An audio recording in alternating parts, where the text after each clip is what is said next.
Hey friends, it's Chris Loewen here from Outside the Walls podcast. This is our very first episode and we are super excited for today's conversation. But before I introduce our guest today, I just want to encourage you that if you haven't listened to last week's short pilot episode where krisduerksen and I introduced this podcast as a whole, we talk about how it all started, our vision and our purpose, and also a teaser into what sort of things we want to do on this show. If you haven't yet, I would encourage you to go and check that out. All right, so in today's episode, we have a friend of ours on the show named Dr. Arley Loewen. He and his wife Janice have lived and worked among the people of Afghanistan since the early 1980s under the mission organization called Operation Mobilization. Arley specializes in Persian-Afghan cultures with an MA from Pakistan and a PhD from the University of Toronto. Arley co-founded and directed Premier Ministries, which is a media and discipleship ministry for Afghan people, for 30 years. He has held many leadership seminars for professionals and students in Afghanistan and the surrounding region. Arley and Janice now live in Blumenau, Manitoba, where they are members of the Blumenau Community Church. Arley is an adjunct professor at several Christian colleges in Manitoba. His primary focus is on honest shame cultures and exploring scripture from a first century and Middle Eastern perspectives. He frequently speaks in churches on Islam and relating to newcomers to Canada. So without further ado, please welcome to the show, Dr. Arley Loewen. Hey Arley, welcome here. We are very happy to have you join us on Outside the Walls with me and Chris. We're very happy to see you. Yeah, I've been looking forward to this. Well, thanks, Crossview, for inviting me. I look forward to visiting with you guys. Yeah, and Arley is actually my uncle, my favorite uncle of all my uncles, and so I'm even more excited because of that. So I just wanted to... You have lots of uncles. So I'm... And they're all his favorite when they come on the podcast. All right, so why don't we jump right in? So Arley, tell us a little bit about yourself. Tell us about how you and your wife Janice got into Muslim ministries. Well, as you can tell by my name, Loewen, I'm a local Hanover boy, Blumenort, grew up on a farm in Blumenort. My dad was the preacher in Blumenort Church, and so we grew up here where, like most Steinbeckers, Hanover people, Mennonite background. That's my background. I love Steinbeck area. I love all the churches that are here, but I had an adventure spirit. I've always had an adventure spirit, and I thought as I was in high school, I want to go serve where there is no church. There's lots of churches, lots of stuff going on. I have nothing against that, but I want to go where there's maybe not competition and stuff like that. And when I went to Bible school, I went to Bible school out west. Towards the end of my Bible school years, I still didn't know. I just thought, okay, I want to serve God. I want to be in his kingdom. But Romans 15:20, Paul writes, I make it my ambition to preach the gospel not where Christ has already been named, lest I build on someone else's foundation. That kind of just resonated with my own spirit, to go where Christ has not been named. And at that time, I had been 4 years Bible school. I wanted to get out into the mission field, as we called it back then. And Operation Mobilization, was this sort of radical ministry. And I thought, I'll go with those guys. They'll get me out there fast. And that was 1980, 1981. Can you remember that, Chris? Yes. No, I was 2 and 3 years old. I don't have a lot of memories from back then. No. Young guys. Anyway, back 40 plus years ago, the Soviet Union had just invaded Afghanistan back in 1979, 1980. And that created the first wave of refugees from Afghanistan into Pakistan. And OM at that time was already working with those Afghan refugees. And I thought, wow, here's a country. There is like zero church. Christ is not named in this country. And so I started right off back in 1981 to work with the refugees in Pakistan.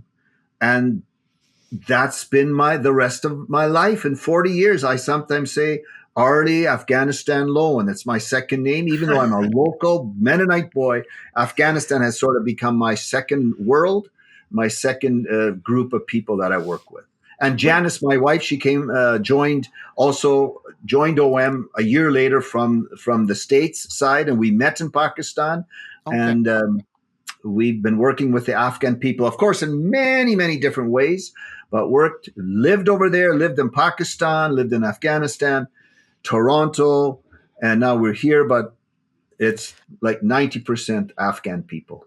Okay, so in Toronto, is that where you did some further studies in like PhD programs? Well, first I did it in Pakistan. So Oh, I started my academic journey. Well, first I did my regular Bible school degree. That was here in the West. But then in Pakistan, I did a master's at a university in Pakistan. So I would say that was one of my highlights, to be a student, the only Christian with Muslim professors and Muslim classmates. It was a small class. We were only 5 students. Yeah, I think 5. But the other 4 were Muslims, and my professors were all Muslims. And to be entrenched in a Muslim culture for 2 years, and that was before all this, the war on terrorism and so forth.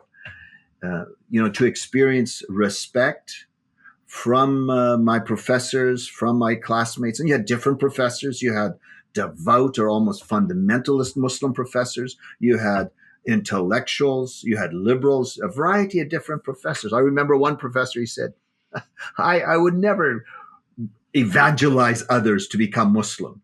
And actually the fundamentalist professor, who was a devout follower of the Iranian Revolution, he told me at one time, Arley, just throw yourself into this. And he respected me as a Christian and so forth. Anyway, that was a highlight day. And then after we finished that master's degree, Chris, then we moved to Toronto and spent 9 years in Toronto. There I did another master's at the University of Toronto in Middle Eastern civilizations, and eventually the PhD in that field of study.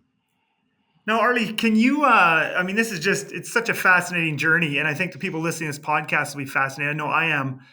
While you were living in Pakistan, ministering to these Afghan refugees. Now, when we think of that area of the world, or at least when I do, I'm thinking of a very dangerous kind of place. Like, where were you living? What were you staying in? What was it dangerous? What was life like during those couple of years that you were there?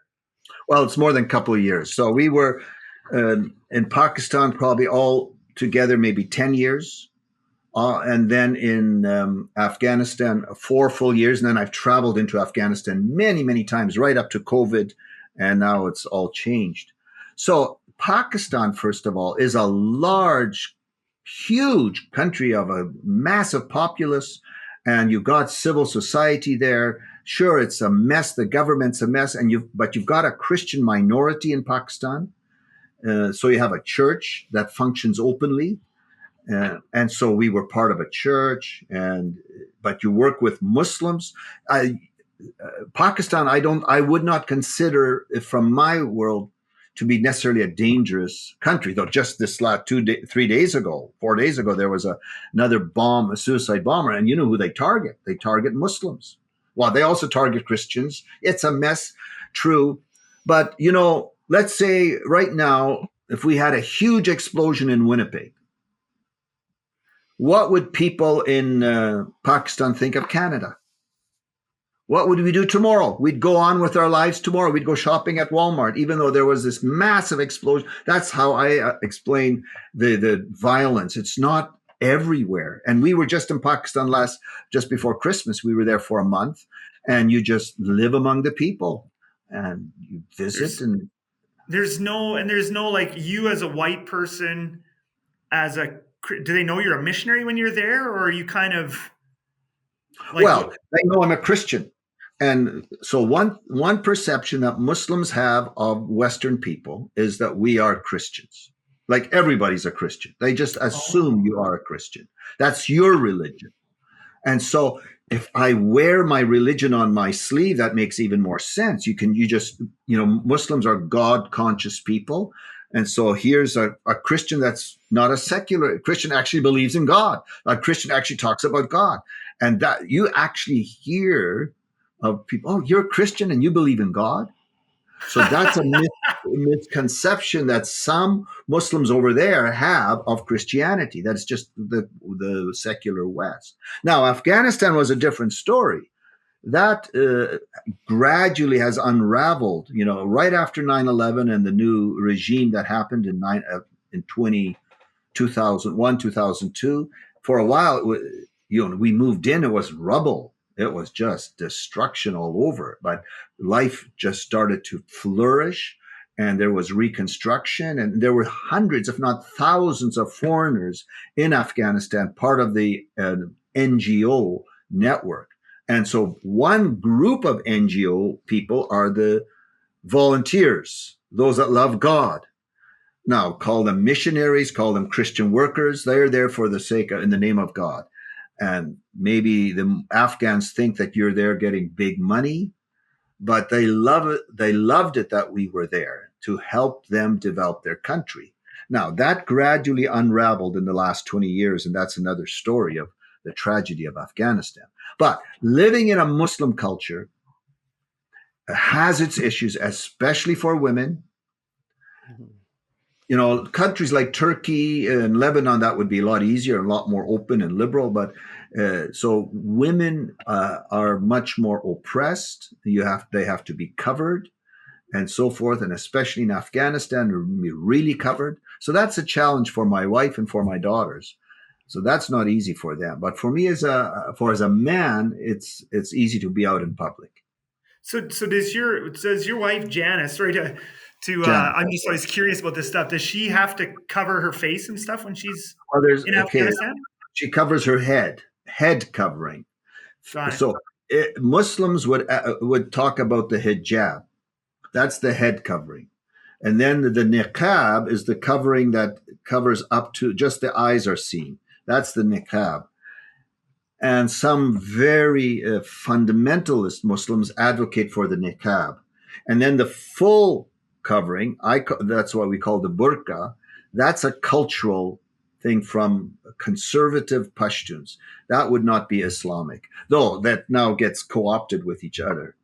So Right. generally, all devout Muslims in the Middle East, Turkey might be different, so in Lebanon, but general, they all wear the hijab.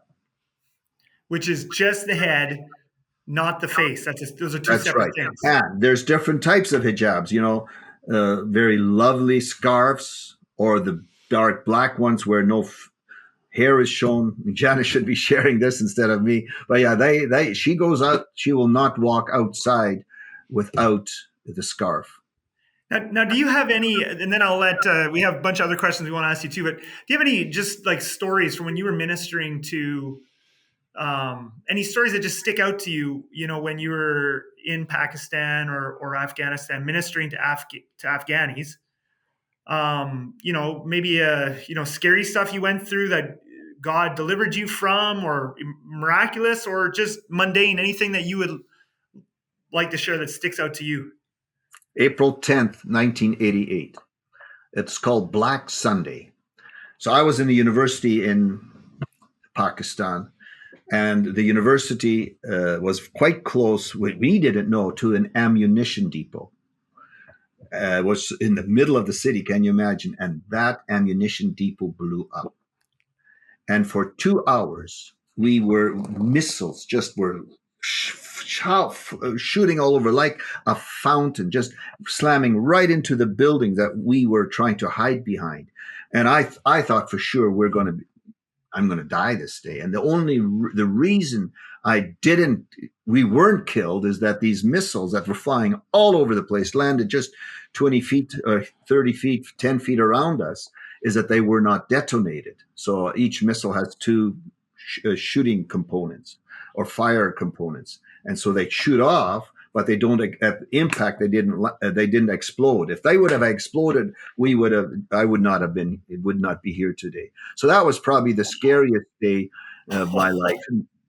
So, and then when we were in Afghanistan, you hear these explosions and your windows rattle. And then you hear a little later on that there was a suicide attack a mile away, and you just live with that. But you were never threatened as a white person or as a Christian. No, there might be some nuanced type threats, but no, we are respected because we have come from the outside to help people, and they respect you. So is the problem then just when Muslims convert to Christianity, or was that not even a problem either? Like, is that No, a problem? that is the problem. Yeah. And so the very radical Muslim, like ISIS and perhaps the Taliban, they're all over the place now too. They see us as apostates, and so they would be, even violently opposed to us. But the average Muslim, the devout Muslim, respects our presence there, and we have good relations with our neighborhood, with the shopkeepers at the universities. I think my highlight in Afghanistan, because of my academic background, I had just entrance into the universities of Afghanistan, and I was a lecturer in University of Kabul, University of Herat, which is another city. I lectured even to the professors of the university, and then lots of different private universities. That was a highlight, to be so welcome to be able to do that. I think University of Kabul probably be 4 or 5 years at the sort of the height of freedom.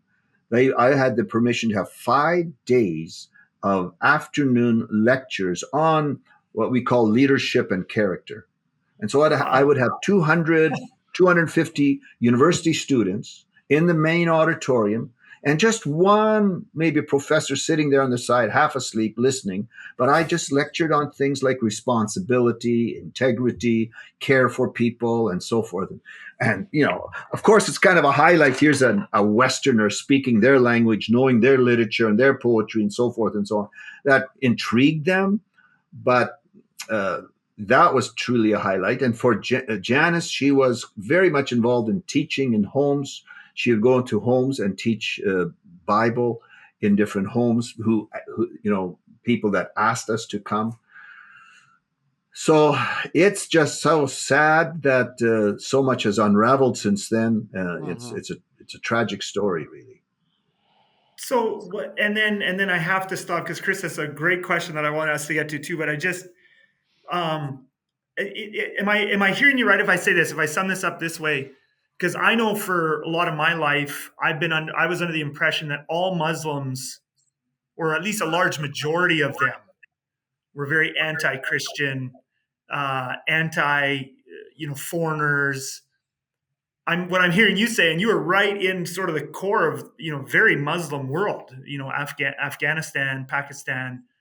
What you're saying is there are kind of more minority groups like the Taliban, or extremist groups, Taliban, ISIS. But are you saying that the vast majority of Muslims, devout Muslims, believing Muslims, that's not how, like, that they're actually very friendly with Christians, that sort of thing?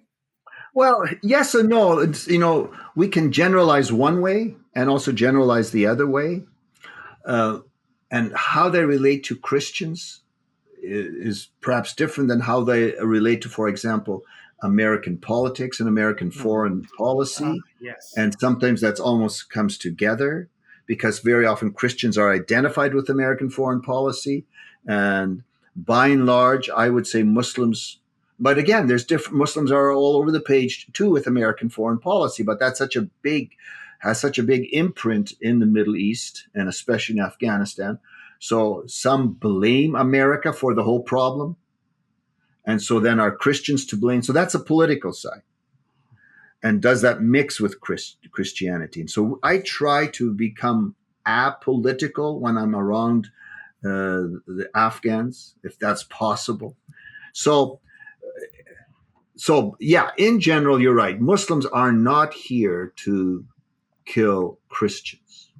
In fact, just the other day, we're talking about misconceptions. Maybe I'm jumping ahead here, but I was just speaking in a church, and he said, "Yeah, are they going to come here and cut our heads off?" He said that just the other week, and I felt so sorry for the guy to think that. Why would they are running away from their own violence that's within their what I would say broken system. Yeah. Yeah, and later in this conversation, we're going to talk about some of these misconceptions.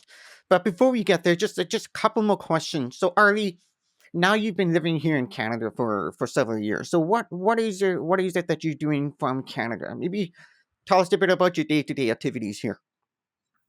Well, again, 15 years we've been back here, but I've done a lot of travel.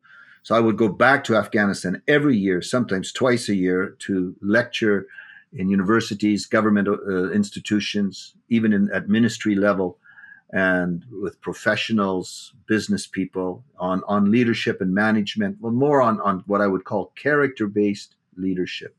And my focus is on honor, shame, culture, and how honor, shame, culture, where the bottom line is to um, get honor in life and to avoid shame in the public.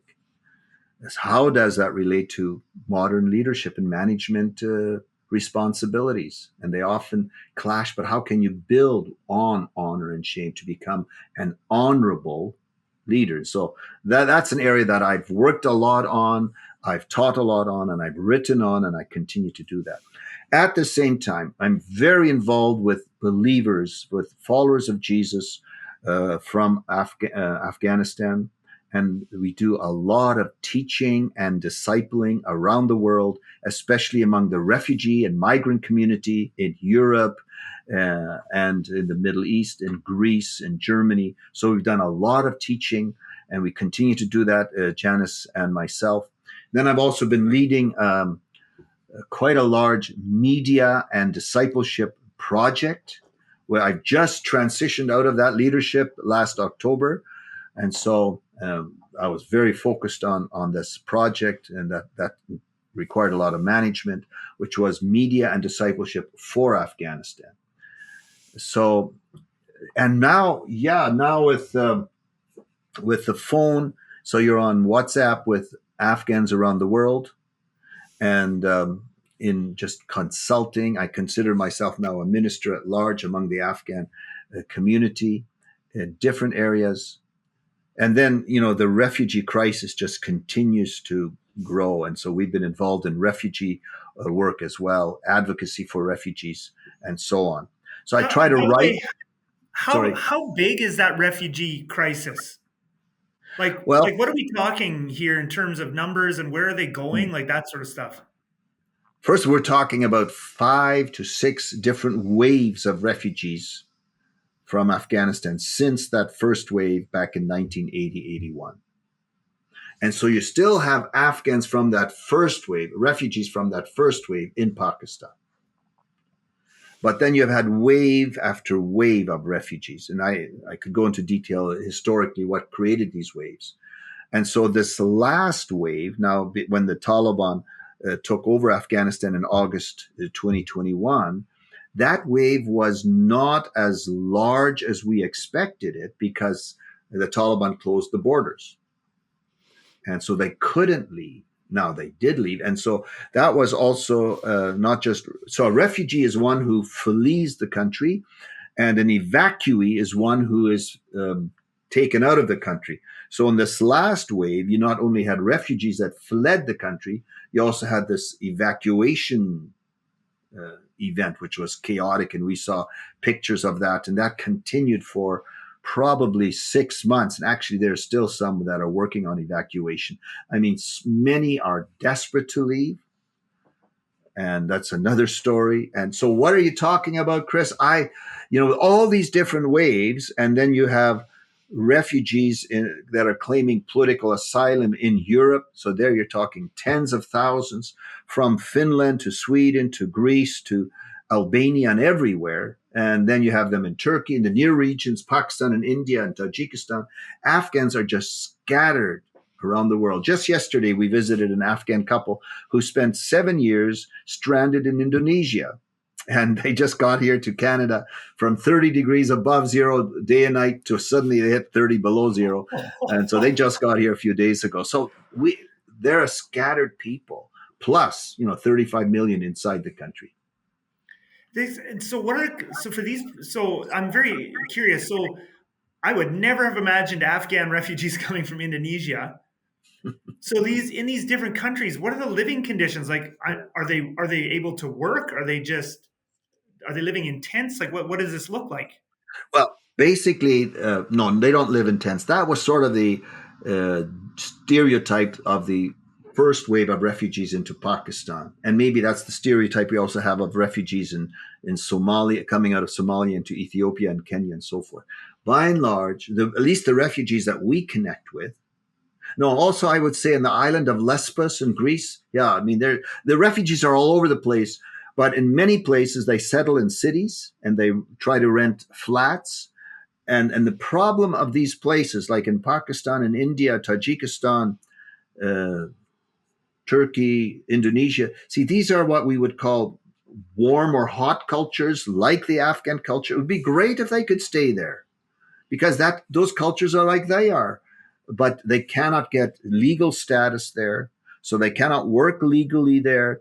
They cannot, many places they cannot even buy SIM card, because with a SIM card you have to show your passport and your ID, and so they're not allowed to do that. So they just live by on the black market or from remittances that are sent from all over the place or from their own savings. They just try to survive, and there's just and there's many organizations that work with these refugees as well as with other refugees around the world that maybe try to find employment for them or do cash handouts and so forth. UN is everywhere and other mega organizations helping them as well.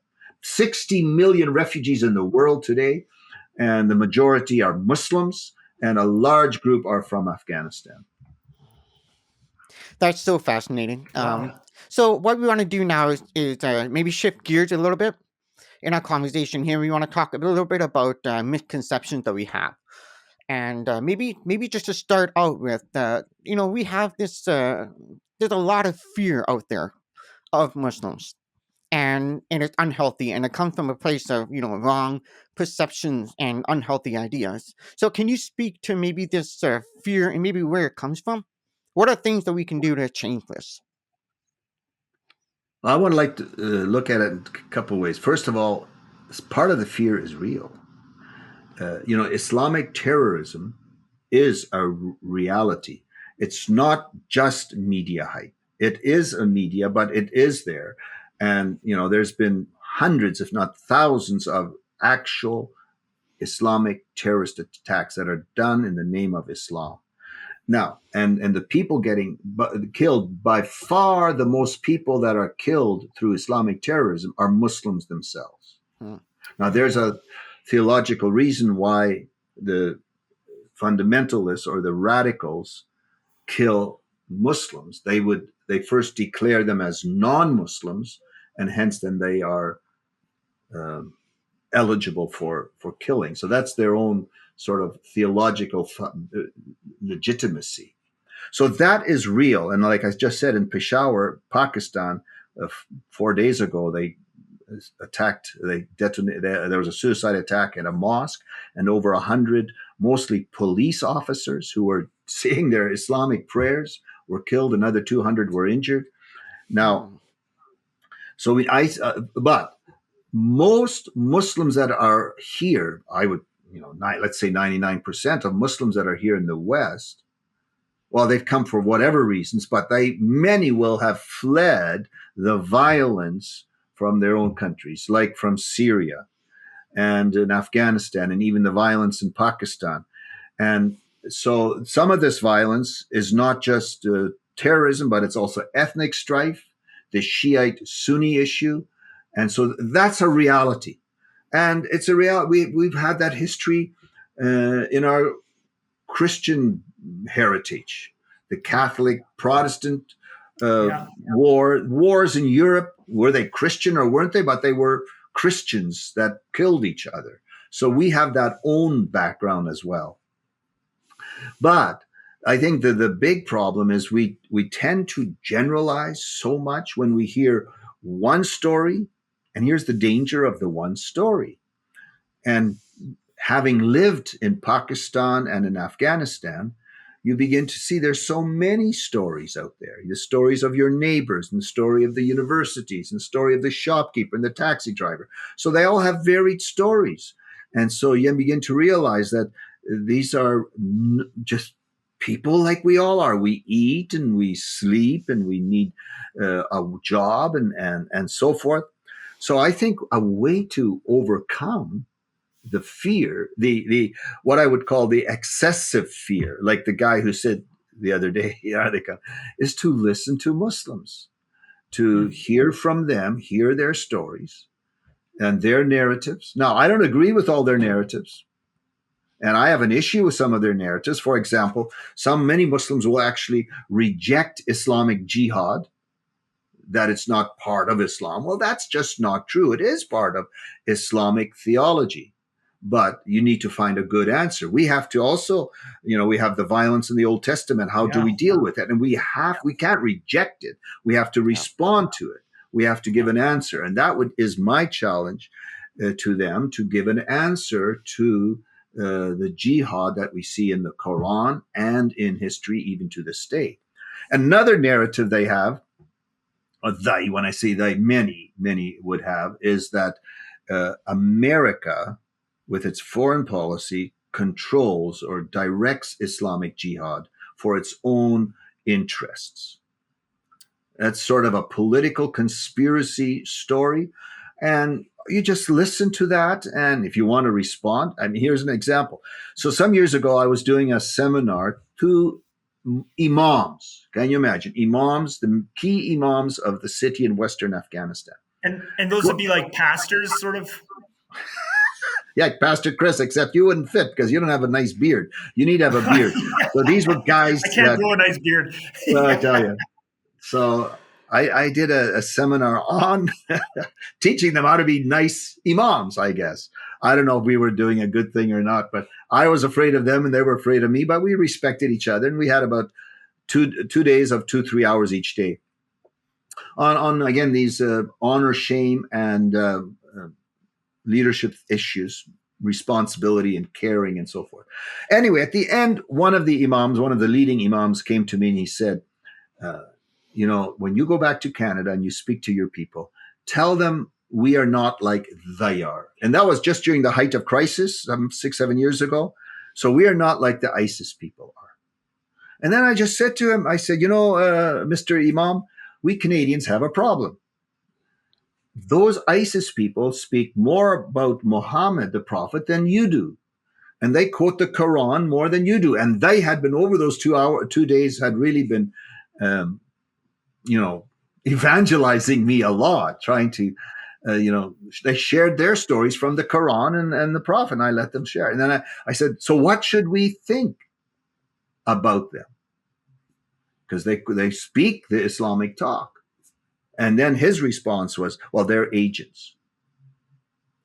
And so that is somewhat of a narrative that separates the average Muslim from the radical Muslim, when you can say, well, they're puppets in the hands of another regime that's trying to do their own political thing.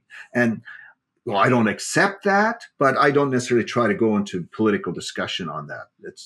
That's a narrative that's there. But I think for the Canadian here in Canada, the response is learning hospitality. Now, and what's hospitality? First of all, we have xenophobia. Xenophobia is being afraid of the stranger because we don't know the stranger. We don't connect with the stranger. We just have suspicions of the stranger. Now, philoxenos is the word stranger. Philoxenos is loving the stranger. And that's the word in the Greek that's translated as hospitality. So the way to overcome xenophobia, fearing strangers, including Muslims, Hindus, Sikhs, is to do philoxenos, is to welcome them. And that is what God has done to us. He has been the great host of heaven. And so as a host, we can either be hostile, which is also rooted in the word host, or we can be hospitable, also rooted in the word host. Because what do you do with the stranger? You either get rid of him because he's suspicious, or you welcome and embrace him because you don't know what he'll do, and so you welcome the enemy. And that is, I think, the way for us to respond to newcomers that are in our midst. And let's nurture hospitality, and it's different than the restaurant. Maybe we do it at the restaurant, at Tim's and Starbucks and stuff. But I would say let's go back to old-fashioned opening our doors, welcoming newcomers into. Have you ever had a Muslim in your home? Have you ever been in a Muslim home? There are Muslims in Steinbeck. Let's not jump on them. Let's not try to evangelize them, because here they are very guarded. Let's visit with them, listen to their story. Tell me, what do you as a Muslim believe? How would you explain Islam to me as a Christian? I've done this just in the last while. I've been teaching a little bit world religions in our home church. And so I can speak about Islam, but what about Hinduism and Sikhism? So I approached a Sikh, I approached a Hindu, and I said to them, because they're around here, I said, how would you as a Sikh or as a Hindu explain your religion to us as Christians here? You got a conversation going. They're not offended. They love their religion. And you're right away talking about religion. And let's do that. Let's listen to them and ask them, what is your religion? Can you explain more about it? And then we can learn, and you have developed a closer relationship. And don't necessarily use that as a way to preach at them, but definitely as a way to talk about faith. They are God-conscious people, spiritually inclined people. So can we be among them as well? I really love that challenge, Arley. I just appreciate that hits home. And I think when we have evangelism, that word, I think is so scary for Christians. I think it makes people nervous. I think it makes them unrelational, because they're viewing this person through the lens of a task. But I think if we just trust that God's going to do the work, and of course he's going to use our mouths to say the name of Jesus, but if we make relationship first, I feel like the fruit, in my experience, the fruit eventually comes. The fruit of opportunity comes when we prioritize relationship. And just to add, it doesn't necessarily have to be a long time, because they quickly can talk about religion. Though here they're more guarded because they're a minority, and maybe they've experienced strong evangelists and so forth. But we can immediately talk about Christian faith in that conversation, with it still being relational. It's being natural. You talk about weather, you talk about your religion. It's for them, that's a natural part of conversation. And let's learn how to make it natural. Yeah. I absolutely love that, Arley, and I just so appreciate that that's your passion. It just comes out of you and inspires me. What would you say? One of the misconceptions that I have personally, in the past, some years ago already, but it was in my past, and I knew others as well. But you can find stuff on the internet, you can find stuff on YouTube, very scary little videos of how Muslims are taking over the world with birth rates, and they're coming into our country, and they've already done it in Europe. And again, I am saying this now from this is I don't think this kind of thinking is healthy, but there's this fear of like they're coming to take over. They have high birth rates. They're coming into Canada, and they'll be quiet at first, but eventually they'll take over. Like, what would you say to that? To a Canadian here in this area who you knew, maybe they were in your family at a family gathering, and they said something like that to you, how would you respond? Well, I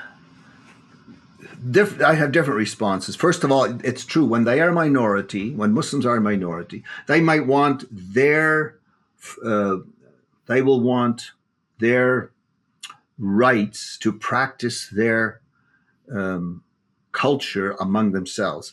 And the two areas of law that are very important are family law and inheritance law. And that's for themselves. They will not expect that non-Muslims practice that. At the same time, they can't supersede the laws of a country.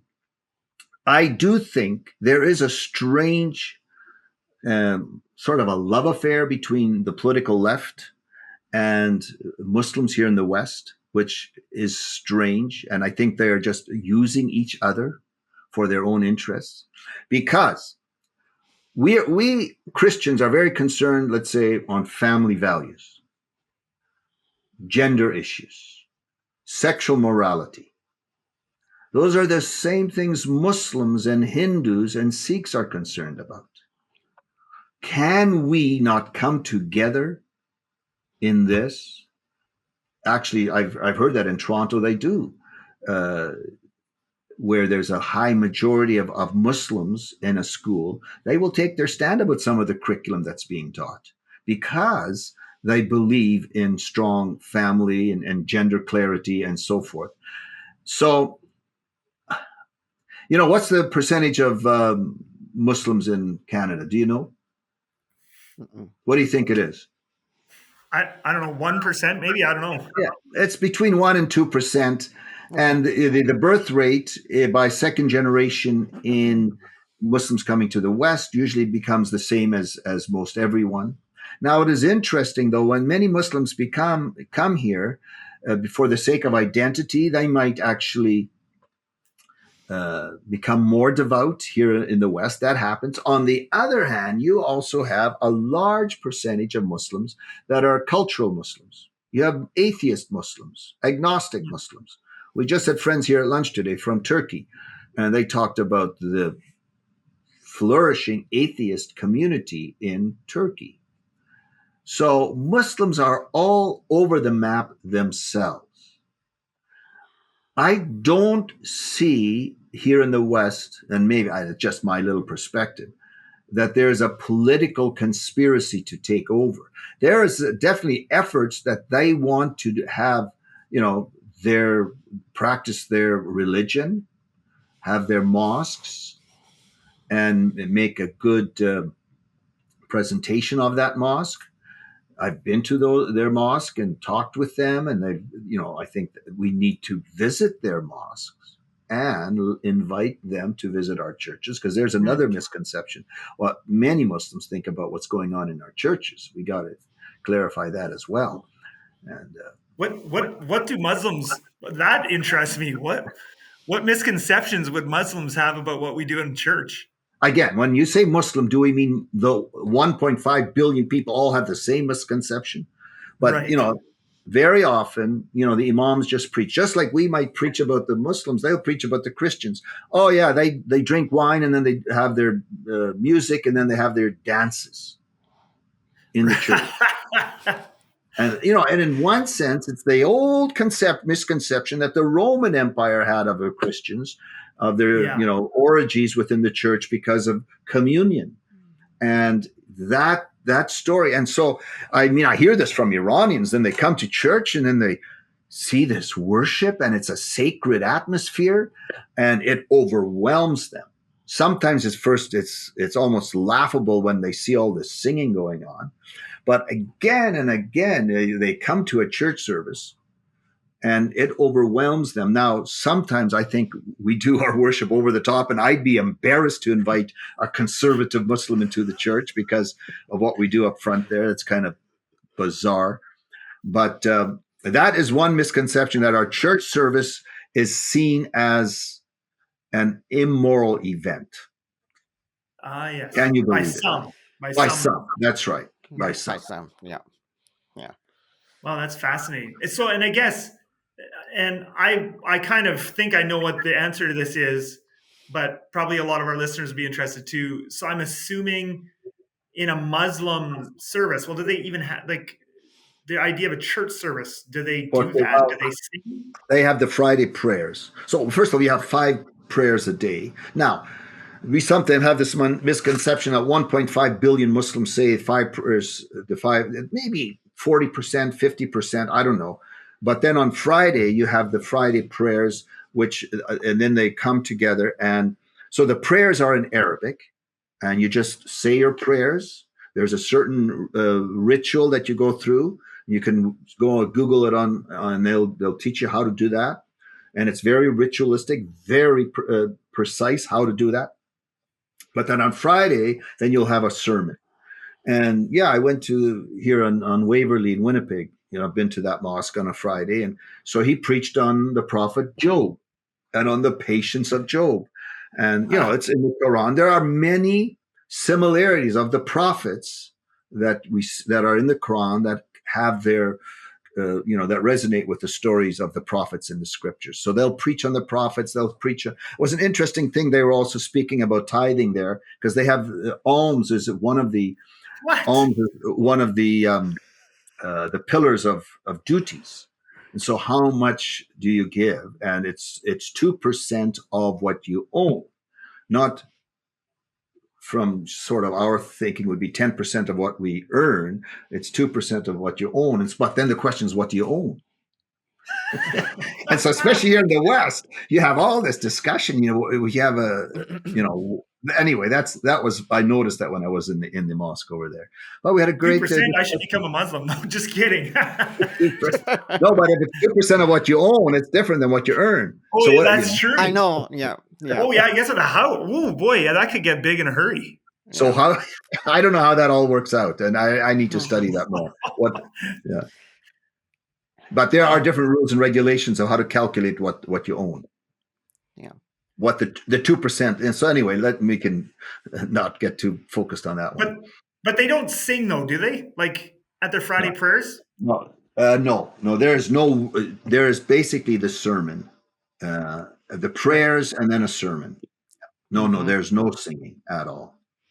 Right. Some Muslims who would be more mystically inclined, they will do the chants, and they'll have, or even some of they will sing, they will chant a praise for the prophet, but that's just an oral chant, and there would not be any musical instrument accompanying that. Okay. Is that go on? Is music considered like that's not good? That's controversial. So Muhammad was against the what do you call him? The soothsayer and the poet and that whole world of arts back in the 7th century. He condemned that. And so out of that has developed, and that's probably then in their traditions, that the fundamentalists would now interpret that music is forbidden. Generally, the traditional Muslim will appreciate and enjoy music as part of their culture, and it's not seen as forbidden at all. But in the fundamentalist side, yeah, that's seen as forbidden. And it comes from Muhammad condemning the poet and the soothsayer and of his culture in the 7th century. So interesting. I love this. So maybe related, well, it is very similar to this whole idea of misconception. So there is a belief among some Christians that Islam is the final beast empire of Revelation. Have you heard of this before? Like, what are your thoughts on that? And confession, Arley, confession. I was one of those people. I promoted this theory a number of years ago. It might be common in some circles. It's not the circles that I travel in. I mean, I know one of the authors who writes books on this, Joel Richardson. I think he is quite an author. I've actually had a conversation with him, not about that, but about something else. And yeah, he writes these thriller novels. It probably sells. Probably over the centuries, Christians have had different interpretations of this beast, and I think my concern is I don't focus on that. My concern is rather, what do we do with Jesus? Who is Jesus? Now, Muslims have a high view of Jesus, but they reject the deity of Jesus and the crucifixion and resurrection of Jesus, which are our fundamental doctrines that we have. They believe in the virgin birth of Jesus. They believe in the miracles of Jesus. And they believe that Jesus is alive today. Muslims believe that, but they don't believe in the deity of Jesus. So one of the problems we have is, I feel, we quickly want to go and prove that Jesus is God. As soon as I've said that sentence, Jesus is God, what have I said? What do I mean? Oh, so you saying that God goes to the washroom? God, that would be a response. So how would you answer that? We only say Jesus is God in the context of Trinitarian theology. Otherwise, it doesn't work. Otherwise, we become Jesus only type people. And so let's not get ourselves caught in the argument where they come from a very different perspective on who God is than our perspective of a triune God. And so is Jesus the Son of God or is he God? Make up your mind. Which one is he? How can he be both? Is one of the things that they'll ask you. How can God die? God dies. Well, if we have a triune view of God, and we actually believe in the humility of God, that just is completely anathema in a Muslim view, that God would humble himself and so forth. So let's talk about the life of Jesus, the beauty of the stories of Jesus. And we talk about the death of Jesus, the sacrifice of Jesus, and the resurrection. We can go there because they believe Jesus is alive. That is an amazing concept that Muslims have. They actually believe Jesus will come back. But I think that's probably where the idea of the beast comes from. Chris, I don't know if you studied that, but they believe Jesus will come back. Now, there's many different views of how he'll come back that they have, just as we have different views of the return of Christ. When I was in Iran, now it's almost 13 years ago, I went into a bookshop right near the University of Tehran. And, in their regular bookshop, they had this one section on eschatology, Islamic eschatology. And they would dare say that at that time, George Bush was the president. So he was the beast from their perspective. So we kind of beast each other. I think Muslims have a fear of the future. What will happen to them when they die? Some of them have a deep fear of that. Some don't even worry about it because it's all, in some sense, fatalistic. But I think we can speak hope in the death and resurrection of Jesus. So, relating to Muslims is not just one simple answer because they are so varied from each other as we are varied too. And so it depends very much what kind of Muslim you speak with. And I say another problem of misconceptions is our generalization, and we need to appreciate the mosaic of different Muslims that there are. Okay, so generally we have the fundamentalist or the radical, who also is different among themselves, and then we have the reformer and maybe the modern, and then in between you have the traditional, and then you have all other kinds among them. So let's appreciate the mosaic of Muslims that are even around us here in Steinbeck and in Manitoba. Oh, that is so beautiful, Arley, and we just appreciate your insights and your wisdom and experience. Chris, do you have any other questions you want to ask? Our time has just flown by here. No, I've really enjoyed our time here, Arley, and I appreciate your insight here. No, you had another comment? One more misconception. It's almost humorous. Okay. So we have a lot of Sikhs coming to Canada, and many of them have become truck drivers. And so a lot of our truck driving community connects with Sikhs. Now, some Sikhs have turbans and some do not. That's another religion I think we need to discuss.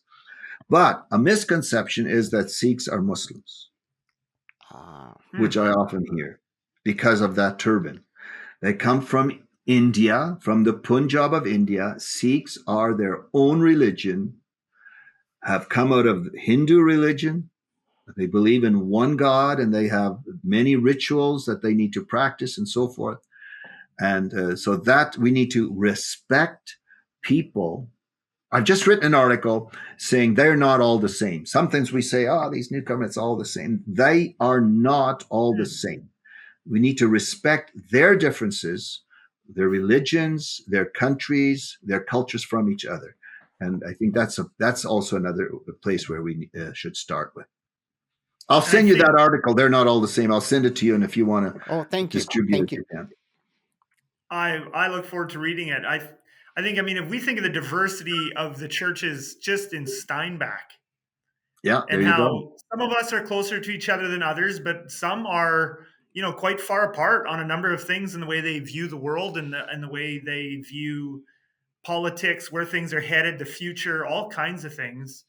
What I'm taking a little bit from this conversation is that we should maybe assume something similar for Muslims, and that there's a lot of differences, just like there's differences among us Christians. And we wouldn't want, we don't necessarily like it when people on the other side of the ocean think we're all one way and tie us to, for example, when I hear sometimes that people across the ocean think that we're all like, Donald Trump or some of those politics, not to pick on any, but just in the same way, we shouldn't do that to them, right? Tie them all to one side of thing. And the other thing I want to take from this conversation that I want to challenge everyone listening to this is Arley, your whole challenge to us to build relationship.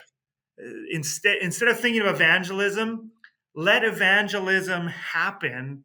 Yes. Pursue relationship. Don't start by hitting someone over the head with Jesus is God.